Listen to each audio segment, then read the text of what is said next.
Yeah, I'm Jackson. I have zero experience with carpentry. I studied at a school for historic preservation in Boston and learned about how things were built, 250 years ago.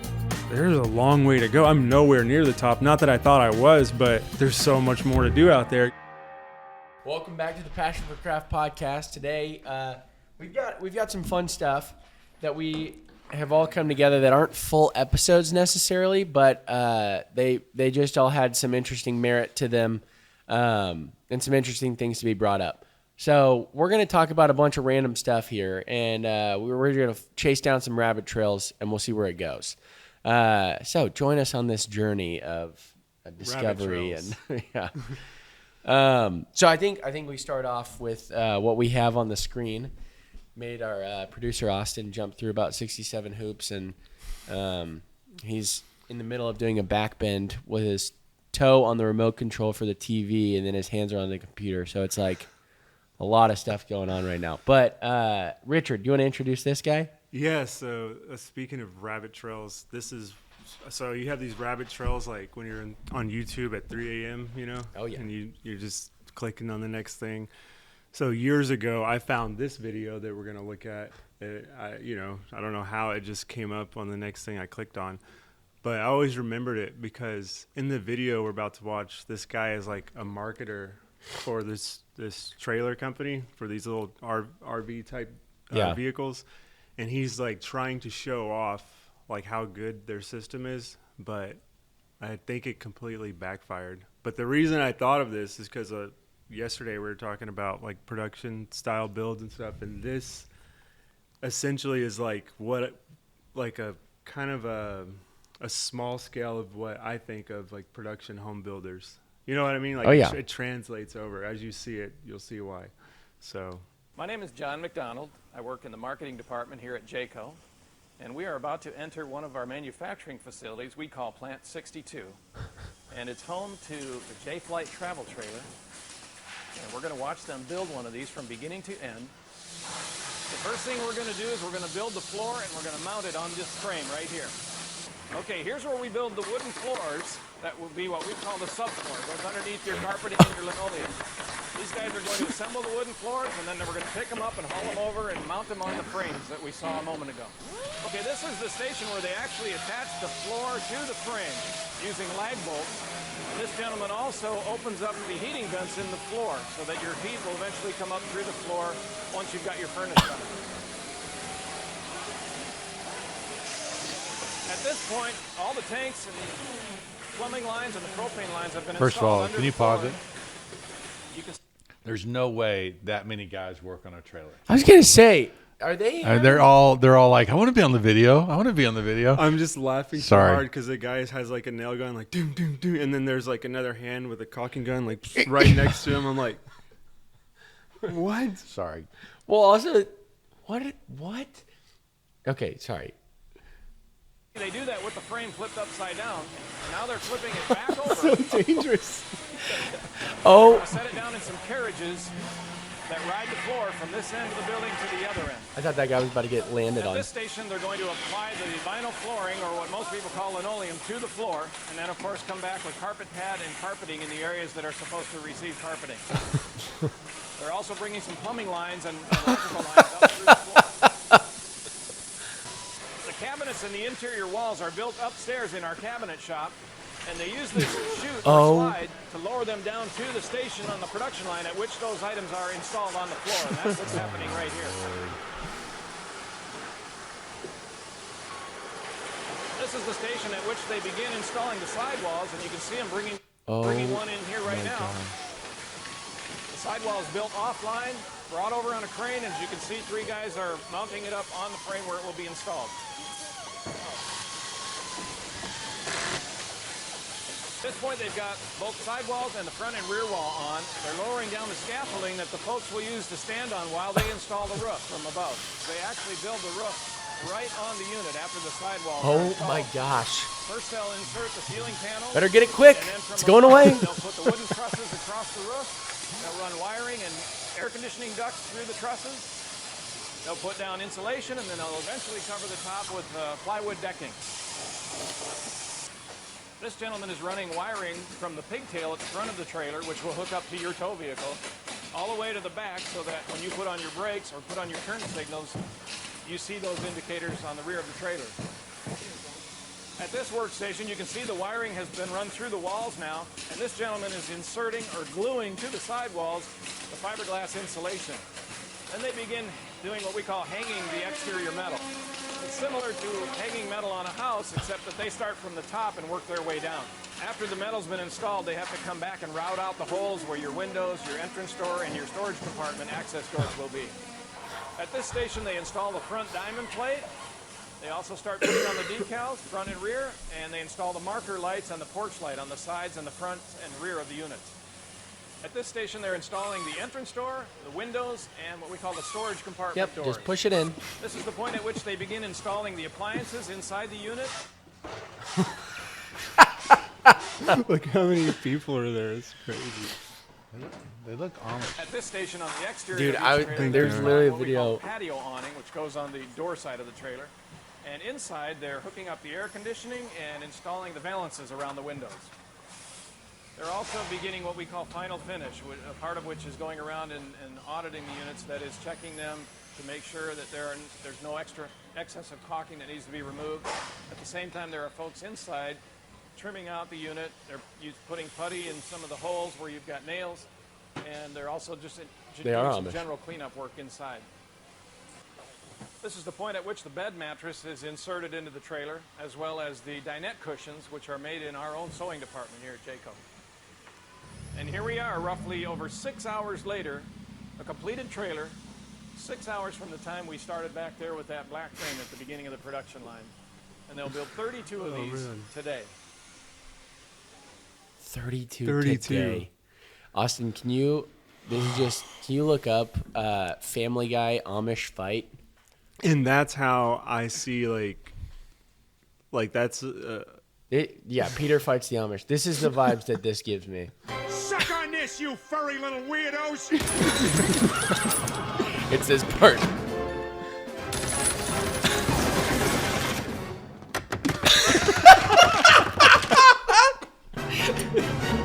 This is what that video made me think of.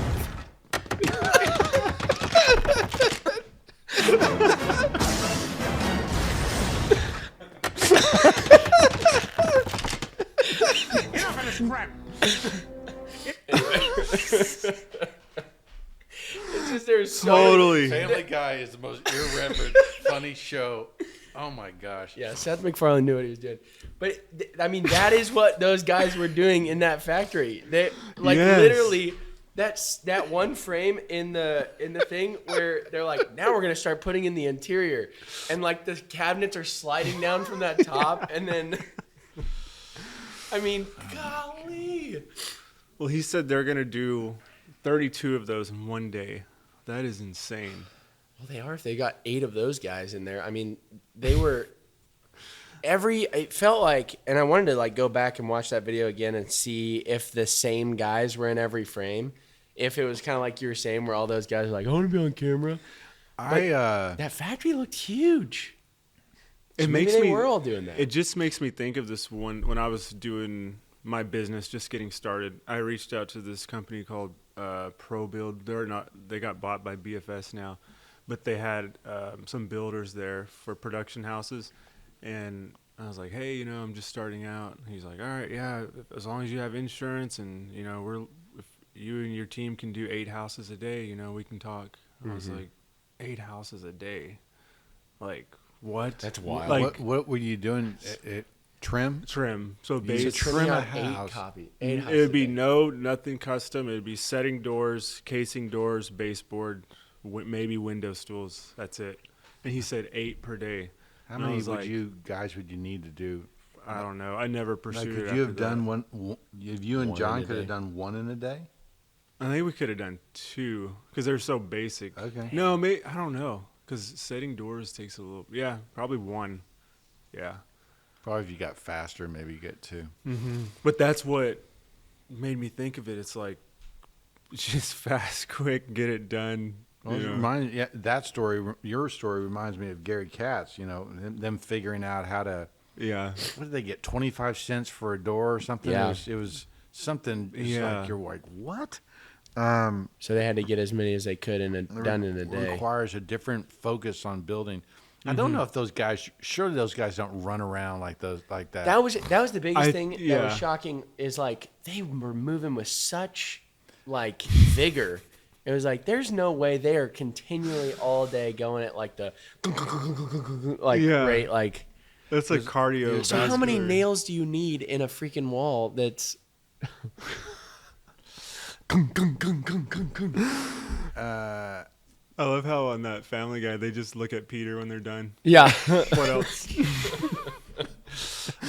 We're done. That makes sense to me because if you've seen one of those travel trailers, they're incredibly cheap. Yes. I mean, I have been in one.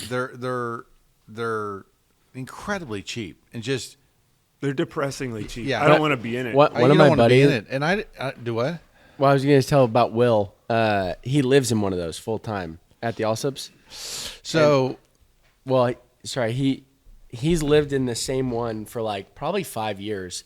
this is a guy he went to high school with. Yeah, he's like a foreman at a ranch, and they gave him one of these things to live in, and he fell through the shower when he was in a shower onto the ground.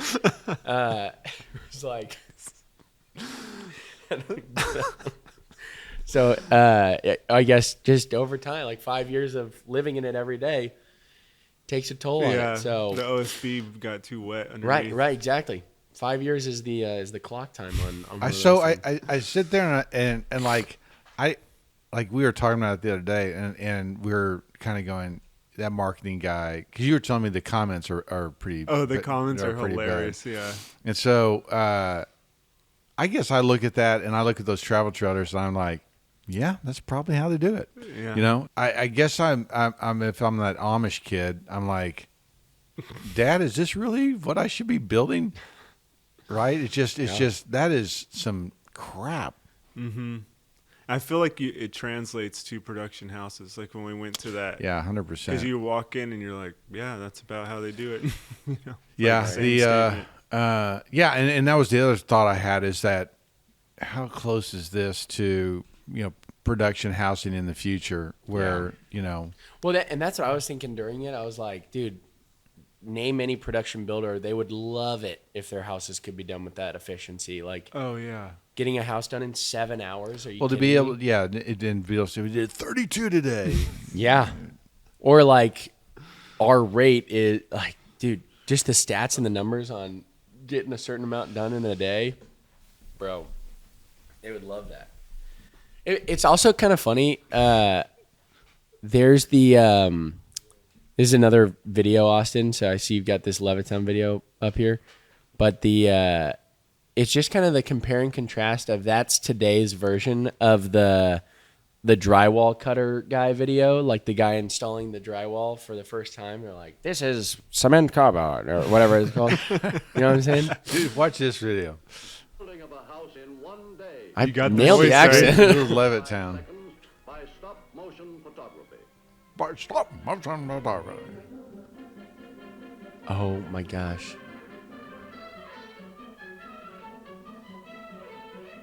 So are these prefabbed? Like the walls? They're building them there. There are prefab pieces to it. Oh my gosh. There's a lot of guys working on that. There are a lot of There it guys. Wow. Look at those the roofers. Whoa. Have they set the window? No, those are no windows. There they are. These are the 30 The Amish standing in front of that thing. In front of the barn. The dramatic slow walk. I mean, wow. So that's a day. Yeah. that was a day? Yeah, they never looks went like it. tonight. Yeah. Whoa. So that's one house a day, but it took them, 48 guys? I guess I'm sitting there thinking, okay, what's wrong with that? There's nothing wrong with that. No. I mean, and there's nothing wrong with the Jayco thing. What it makes it cheap, it's the materials they're putting in there, right? Yeah. I mean, the design. Is Levittown design- considered cheap? Yes. Okay. Yeah. I mean, he was building houses and selling them for. They were smaller, but I think they were. What are they, $4,000 or something? And most houses at the time were like 12. Yeah. Wow.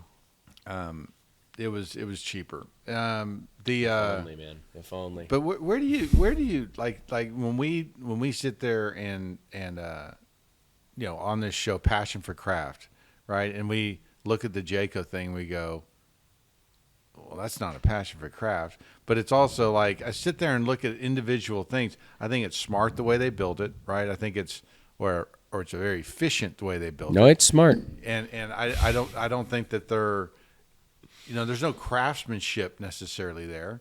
There's assemblagemanship. It's just I'm sitting there going, that's a product out there. That's a it's a Yugo. It's like it's not great design. It's not, but it's.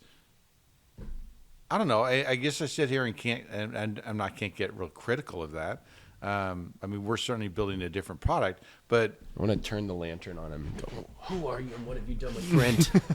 what are you giggling about over there? All his comments. Yeah. Yeah. No, I totally agree with what you're saying. I'm not extra critical of it because, like I said, I've been inside of one and I immediately want to get out. I feel like a sense of depression, and I'm not joking. I feel like depressed inside of those things. But the only reason I brought it up in the conversation was because it kind of shows what goes on in the production world of homes. I mean, they're moving fast and they want to get stuff done. And nope, these are the cabinets you're getting. Yeah. They're not going to slide down on a slide, but it's the same idea. You know. So I guess for me, like a lot of that, there were two key moments that kind of made me go, oh. Actually, a couple, but one of them is like seeing the cabinets slide down from the top. I thought it was gonna break. That like the materials look so cheap, and I've like felt those cabinets before, and it felt like it was gonna snap, and like that just sucks, right? Like the idea of like, oh, I might break this thing, or like if I pull too hard, the MDF that's holding the screw in is gonna fall apart. Like that's not a fun feeling inside of like a home or like a living thing. And then the second level is the seeing everything framed up, no walls. Like that, every wall looked so flimsy. Well, it was a 2x2. Did you notice that? I did. It What do you mean by wasn't that? a 2x4. Oh, the yeah, stud's yeah. supposed to be a 2x4. Those were 2x2s. Right. Everything felt so like, flimsy. oh no. And then the last thing that just sent me over was like the linoleum floor part. Oh my gosh. That like just the look of that thing like rolling over, and it's like, these are your tiles. I'm like, really? Like, but I guess when you buy one of those, you kind of know what you're getting into, and they For would sure. probably sell Yeah, it, it's a temporary thing. and they probably would say, "Well, it's light." Hey, what can we look up what one of those sells for? Do you know what one they sell for? Jayco, whatever. Jayco something, yeah. That was Plant 62. It was Plant 62, but it. What's the cost of a Jayco trailer? Bloop. 17 to 49. So they're making some good margins there. I mean, there's a place for that kind of stuff, I feel like, and a mobile trailer is one of them. You know what I mean? Like that's just part of where my mind goes. Like if there's a place for that, it's there. Because the intention of those is, you've got a mobile home. It's lightweight for when you pull Lightweight it. for when you go. You can go be in the outdoors and have a place to live. You can do that. You can go. There's a lot of like things that are like fine. With too many extras, it's about 20 grand. And he's doing 32 a day. Well, that covers those salaries. 600 grand a day. We're in the wrong business, fellas. 600 grand a day. Yeah, so that's The price you 220 pay for a days. product you can live in. Yeah, proud they're of living in. They're doing good. well, it's $20 million, right? 600, yeah, more than that. I don't know. I guess I'm kind of stumped here and just kind of looking at this. I guess the disparity between what you get for these entry level houses versus what you get for the kind of things that we're building. I mean, you were complaining about the molding that was in that really nice house that was just off the shelf. That's just snobbery, right? Which is you're starting to live in my world, right? Anyway, it's just. I guess I would want people to know that's what you're paying for, right? You're going to pay $20,000 for this thing you can haul around, but realize in order for them to sell that for $20,000, they got to use the cheapest of the cheap. Oh, yeah. That I thought cheap when I saw the 2x2 stud walls, and then I saw that insulation. The quote insulation was like maybe an inch thick, and it was just like fiberglass, and you're just like, and that's not going to do anything. Yeah. And then they go, well, if you really wanted to build that well, if you really wanted to make that better cabinets, better materials, better, but then your costs are too high, and people aren't going to buy it. It's just, I mean, that would be a really fun video series to watch from Finished Carpentry TV or Brent Hull. Would be how to do a, whatever, like building a nice mobile home.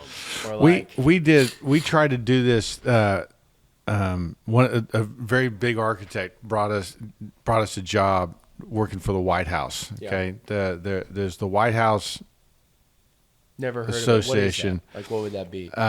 It was they're famous for selling the Christmas ornaments, and they wanted to increase the number of things in their catalog, and so they're going to do these really nice mirrors. And so he designed these White House mirrors, and basically it was taking the outside look of the White House, and there's pediment. We got them in my bathroom. I was about to say, is that the one in there? Those are in the bathroom. You built that? We built those. That thing is so nice. So we ended up contracting to build, I think, 20 of them.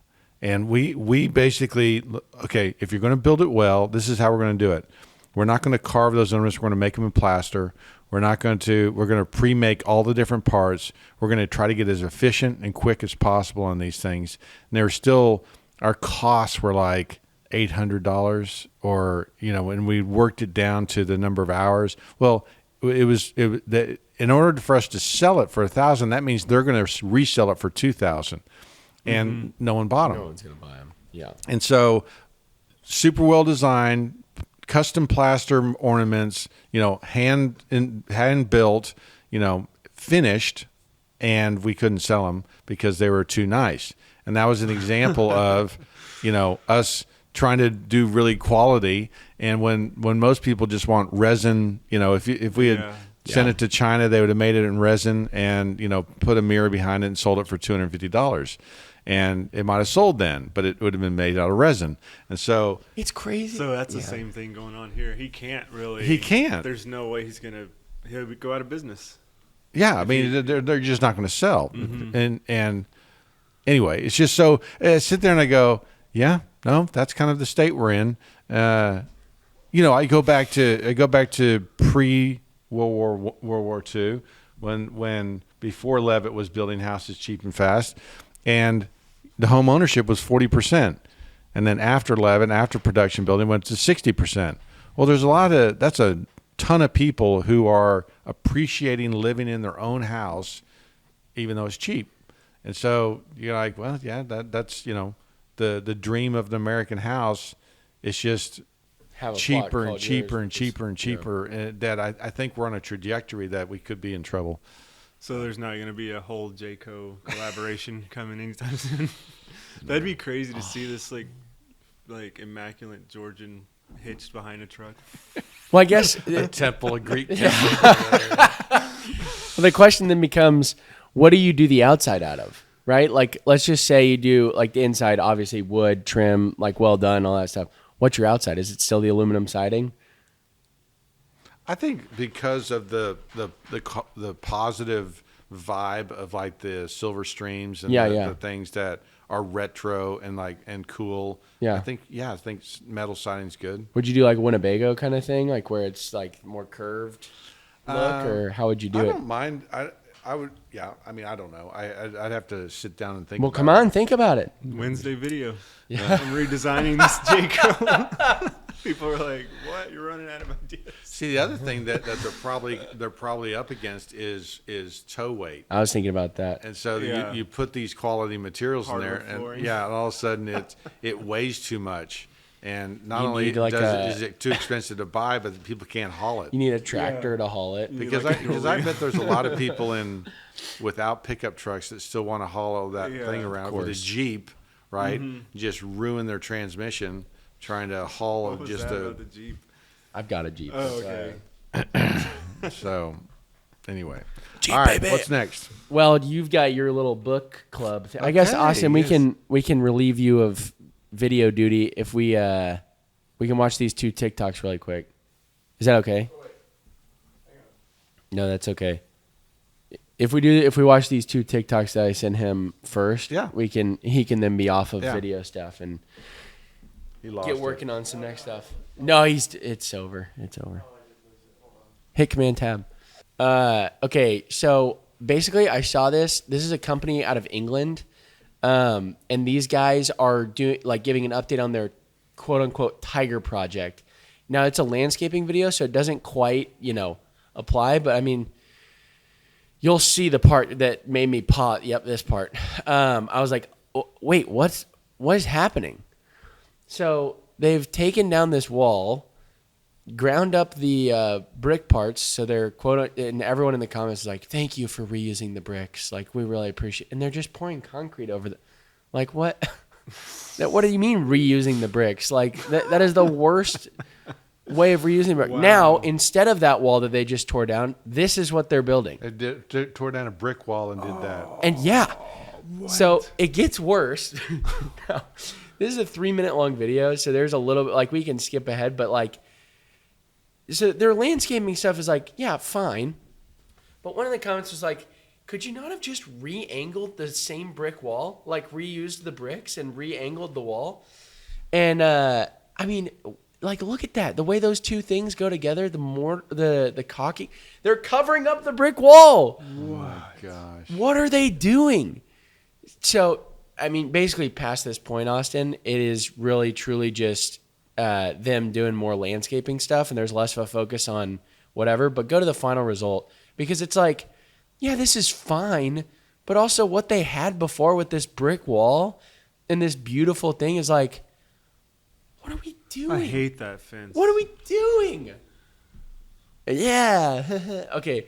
Wow. Go back, because he's got another video that does a very similar thing that just pisses me off. You can scroll down. It's called the Lachlan video update or something. So this is it may not be the right one, but essentially they just keep adding these awful metal aluminum sided walls, and they're getting rid of this brickwork, and so they're trying to explain why they put that little thing behind, and they're like, well, so you can pause it because this is I picked the wrong one, that's my bad, but basically they have this brick wall up, and they put up they're drilling into this brick wall, and they're putting their wooden posts up so that they can add their aluminum sided finished wall on top of this beautiful brick wall. And so it's you're not even tearing down the wall. You're keeping the wall, but you are putting something else over I mean, it. I think we do the same thing in a lot of stuff. I know. I think it's just so we frustrating. take these, That's it on the videos. we take our parents, my parents, Yeah. okay, right now have 3 pieces that came from my dad's parents, pieces of hand-carved mahogany, pieces of furniture that they were going to hand down to the kids, my sister, my brother, and you. my sister, me, and my brother. You mumbled me. I'm so in there. Yeah. I'm in there. And we probably aren't going to take it, okay, because they don't look very good, okay, and so what will we replace it with? IKEA. Yeah, something that's contemporary and neat, and we cover up this hand carved mahogany piece of furniture, and we'll pass it over for something cheap. We'll take it. No, I know. I'm telling you. No, me that and it's Nat not- got that it. it's We'll not- take it. Not very desirable, right, to have, but at the same time, we're covering up a brick wall. We're covering up something that because new's better, right? It's fallen out of style, and it's just it's not contemporary. It's not updated. It looks our place looks old, and it's crazy because we destroy and cover up a much more expensive material with something new. But I mean, look, we work in these courthouses, and we'll walk into them, and there'll be a drop ceiling in a 1890s courthouse, and you look above the drop ceiling, and it's this magnificent roof with tin ceilings and carved ornament and all this different thing. You're like, what in the world? Like the drop happened here? tile ceiling? Yeah, drop tile ceiling. And what happened was in the 70s, or the 60s, 70s, and 80s, it was much more efficient to put air conditioning into these things by putting in a drop ceiling. Because you're not dealing with as much of a space, and there's not, And so and so we're astonished here 30, 40 years later. We walk into these places and we're like, what were they thinking? And so that is a what are we thinking moment, and we have a lot of them. I think there's a lot of them. I watched like so many of that guy's videos. I think people taking out you got me going. I think people taking out historic wood windows and putting in cheap vinyl is another stupid. What are you doing? It's the same. It's the exact same thing. We do it all the time. Another thing is that fence doesn't match any of that neighborhood. That's or what I was that going to house. say. Yeah. Yes. It's like, what? Where So, does this fit I in? watched so many of that guy's videos, and every neighborhood he's in is like this beautiful, like brick neighborhood. And then he whips out, like, he's like, and this is the final product. And you're like looking, he'll like show his guys like doing something goofy or whatever. And then you'll see like the rest of the neighborhood, and then there's his like sore thumb aluminum fence, and you're like, dude, do you see how bad this looks in comparison? And he's like, well, look how new it looks. There was HOAs. It's just like, come on. One side view was what? There The was one time I wish there was HOAs because they could have stopped him. Yeah. Well, and I actually thought about that on the other project where they are like drilling into the brick wall so that on the interior it looks really nice because they were adding in a dry sauna or something in the backyard or something. And so they're like, and so we added this, and then this. And it was like, dude, you're covering up this beautiful brick wall to get like this pagoda feel. Which It happens. It's it's sad to see a video of them doing it, right? You're just like, what? It's one of like I like saw them smashing the wall, and I was like, duh, huh. Like, what are you doing? But the other You they have other materials in there that were really well done. I mean, those limestone pavers. No, they amazing. look like 1-inch limestone pavers laid on a really nice concrete bed. So and that you're was the one thing where you're like, that's good. yeah, you know, you're like, like it's not because they're afraid to spend money. No. Right? It's they're putting in nice materials. It's just that choice. Yeah. I mean, brick must be. I mean, they build a lot of their houses out of brick and masonry walls, and so it's a step away to look unique, right? That's the choice. I think, yeah. Because I mean, when you do look around that whole neighborhood, like everything in it is brick, like truly everything. Right. No, in I it. know, and I went through one time. One of my trips to London, we went out to a new build area, and all their walls were solid masonry, and you're just like, wow, they're really building a quality product, and that's what those neighborhoods look like. Yeah. But I think they're just, we do. Everybody has brick. I want something new. Right, and surely like those weren't historic. No, that wasn't a historic fence. There was nothing like from that aspect where it was like, no, what are you doing? It was just like, dude, that's beautiful. And in America, no one builds like that right now.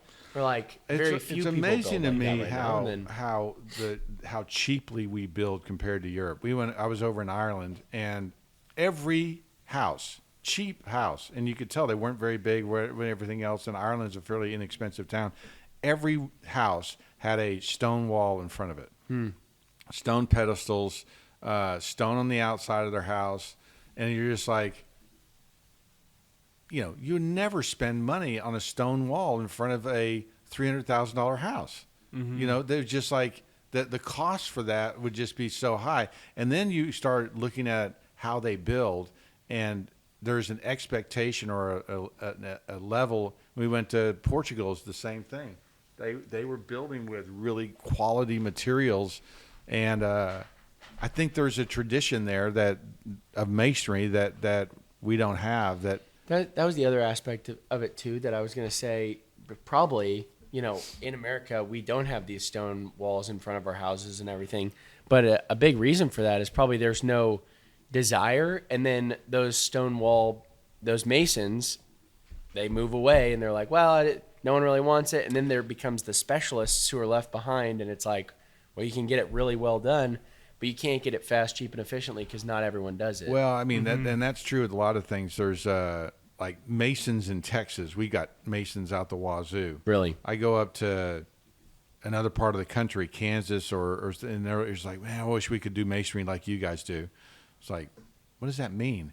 They're like, you guys got to get brick walls. You guys got to do stone. You got to get, and so I was just like, oh, okay. So there is more.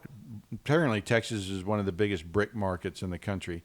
The Acme Bricks here, one of the biggest brick manufacturers. Yeah. And so we have a lot of masons, and you have cheap masonry. You have masonry done on cheap houses, whereas in Kansas City, say, you would have a lot more wood siding on the houses. You wouldn't have near as much brick, but they wouldn't use cheap windows. They'd use wood windows. And so, if the three things that drive the cost on the outside, it's the windows, it's the cladding, and it's the roof. And so, they don't spend money on the brick, they spend money on the windows, right. Whereas we don't spend money on the windows, we spend money on the brick. Anyway. Yeah. That's so interesting. Okay, let's talk about your boring book. Got 2 YouTube videos.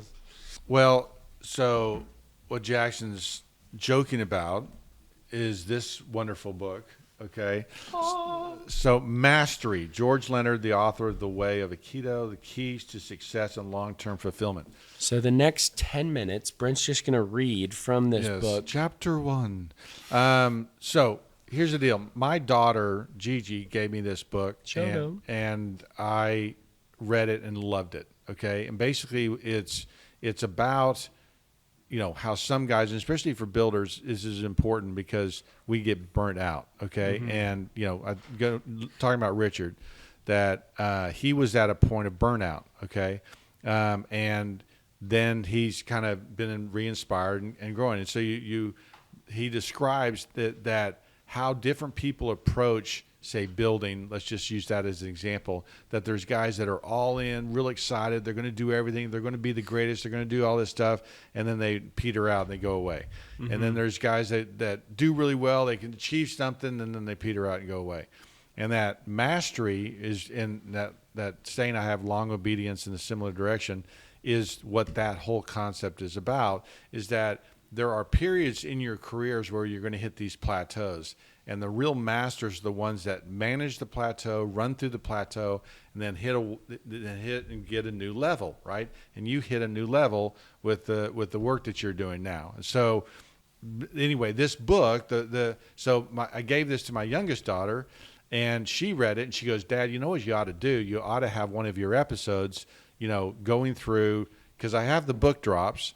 That on Patreon people can do the book drops, but and that's basically going through my library and curating. But her idea was we actually do a whole episode on this book. Book club, and we talk about this book. So we're not going to do it this time, but here coming up soon, get this book by George Leonard, Mastery, and read along with us as we talk about mastery and help you guys gain control of a concept that, depending on where you are in your business and in your work, if you are on a plateau and if you're stuck, right, if you're in one of those places where you don't feel like, I don't know how to get out of this hole I'm in, this is the book that can help you work through that and not get burnt out because you know that you're working through something.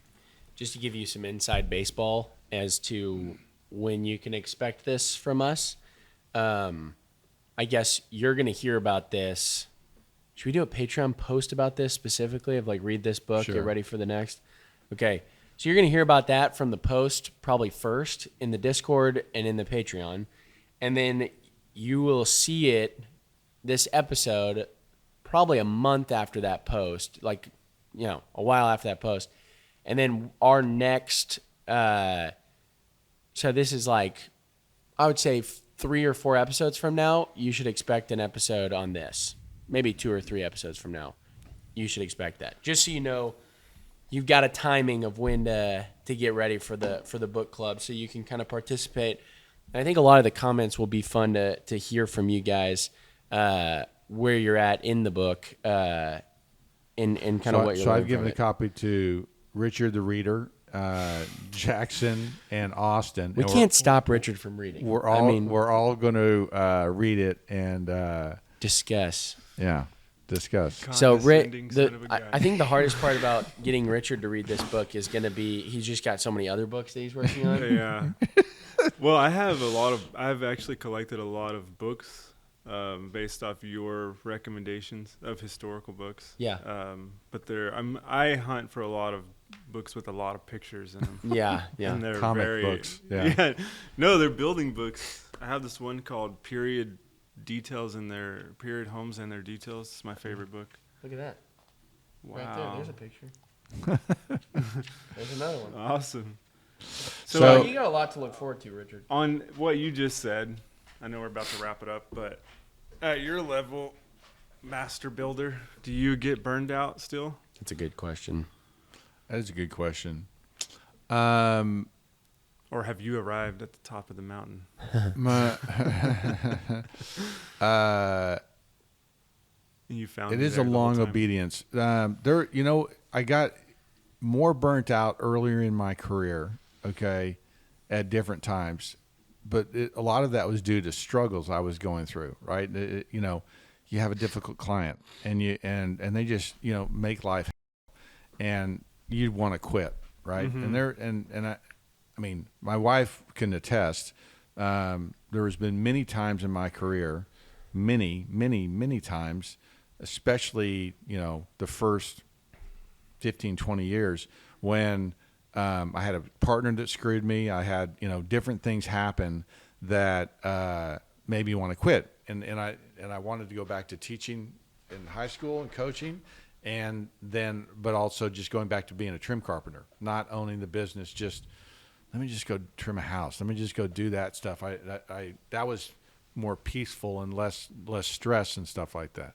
And so as I've grown in my experience, say, there's been, I was telling Jackson this morning, I feel like, I know what God has me on earth for, right? Mm-hmm. And I know what I'm here for and what I'm supposed to do. And so I'm doing that and I'm excited about it. And I'm not really burnt out right now. Mm-hmm. And so, and I haven't gotten burnt out in a long time because I feel like there's work to do and I know what I'm supposed to be doing. When I was younger, when I was just starting my career, when I had struggles, when you hit up against something like a partner screws you, you're like, am I even supposed to be doing this? Am I, Yes. what am I even doing here? I have that feeling. Right. Sometimes. So you have that sometimes, and then you go, so that ends up being a purpose thing. Like what am I even doing? What is my, and so if you understand your purpose, you understand what you're doing, then it's easier to work through those times. But for a long time, I didn't. I'd have to think about that. But What about you, Richard? Do you ever get burnt out? Yeah, I do. Yeah, especially, I don't know, just having little children really it makes me think a lot. Like, am I doing the right thing? I know like my number one thing is like provide for the family that I've created. But as I'm driving to jobs, I'm like, man, am I like doing the right thing? Like it doesn't happen often, but yeah, there is a burnout. There's a burnout like with YouTube a lot. Yeah. Because I'm like, am I always just going to be this YouTube guy? Like you mentioned that, you know, this guy was like, yeah, the YouTube carpenter, which I'm actually not bothered by that. I think it's a badge of honor because how many carpenters are out there that are doing YouTube? Definitely. There's a handful, and it's hard to do. So it doesn't bother me, but I think the part that bothers me is like as my kids are growing up, like I feel kind of childish vlogging and doing these videos. I'm like, am I gonna grow out of this? Like, am I ever gonna grow up? You know? Outside looking in, I'm not sure it isn't the most important thing you do. What's that? YouTube. Sharing your world. I mean, you know, we live in a generation where there is no, you know, there is no apprenticeship, journeyman, mastery in our thing. So as a trim carpenter, how good are you? How, you know, where do I stand? Where do I rank? Where do I do? You coming on and you and other guys that are sharing your world and showing people what to do, give guys out there an idea of like, oh, well, he's doing that. Okay. Well, yeah, no, I guess I appreciate him showing me that, or, you know, and I'm learning from that. And so I think providing for your family, right, is huge. And I think we underestimate it as men, you know, the importance of that, the importance of being a strong father. I mean, we're in a society where there are not many strong fathers, and that, you know, and we're attacked, you know, politically and otherwise for being a strong man, right? And so, For sure. it's vitally important what you're doing, I would say. And so, and that's why you sharing your world, sharing your struggles, sharing your projects, you know, may be the most important thing you're doing. Wow, that's good to hear. Yeah. I think that. Yeah. Yeah. Burnout is so interesting. I'm excited to read this book because it's a topic that gets into ministry a ton. Like Oh, yes. like my field, a lot of people burn out after 1 year because they're like, well, I really believe in this and I really want to tell everyone about God. And so I've got to keep going and I've got to keep working and I've got to keep, you know, whatever. And so it becomes a challenge to be, because you're overworking yourself and because you're not taking care of yourself, you actually become less effective the more you work. And so you got to be faithful to work what you're called to work, but then also like pull back. And I think that's a typical like thing, a conversation of burnout is like you get gung ho about something, you get really excited about it, but you know, you've got to take it slow when you're excited about something. And, you know, I think too that to that point, I don't get burned out now, even though I work 60 hours a week, right, 70 hours a week sometime, because there's purpose, right, and I know what I'm doing. Whereas when I was younger, I got burnt out a lot because there was a lot of chasing, right? Yeah. There's a lot of well, I got to go do that. I got to do. But now I'm almost 60, right? I've got enough experience to be patient. And one reason I can say a long obedience in a similar direction is because I'm 60, right? Yeah. And you can't do that because you're 35 or 34, right?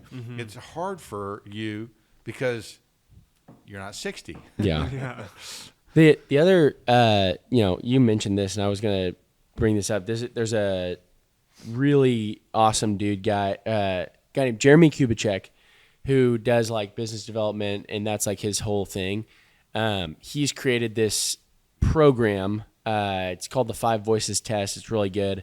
But then a part of it, there's like all these like leadership tools. One of them is the Peace Index. So it's 5 P's that you look at, and you're supposed to evaluate your job under these 5 P's. And so one of them is people. So like, who are the people that you work with? And you rate out from 1 to 10 where you score on that Peace Index. So, you know, who are the people I work with? What is my provision like physically? How am I doing? Purpose, and then I think place is the last one. So you look at your job under all those things, and so you could see your position of like walking up and down the stairs. Maybe you're not getting a lot of peace physically, but also John, someone you've worked with for forever, the people you're with, you know, your peace is high. And so typically there's one of those That's a good point. Yeah. that is the most peace bringing, and one of those that matters to you more than a lot of the other ones. Like physical doesn't really matter to me a lot right now. But I could see how it could become something. But for me, it's purpose. And so identifying which of those 5 P's is your, you know, most important one, you know, you can weight that differently. Anyway, it comes together and you've got this scale, and it becomes a good identifier of like, hey, where in my life do I need to like shift in order to avoid that burnout, in order to avoid that, you know, or do I need to make a big significant change in my life in order to move away from that? Anyway, That might be its own episode, bringing that back and talking about that, because I think that could help a lot of people. yeah, it's really cool. All right. Well, thanks for watching this episode. I know it's been ragtag. Get reading this book, Mastery. We will put a post in the Patreon right meow about it, and then we'll post in the Discord as well. But we'll send an Amazon link, and you guys can buy the book and start reading it if you want. And know that from today, it'll be like 7-8 episodes. From when this episode goes live, it'll be 2 or 3 episodes. So, yeah. Okay. Thanks for watching.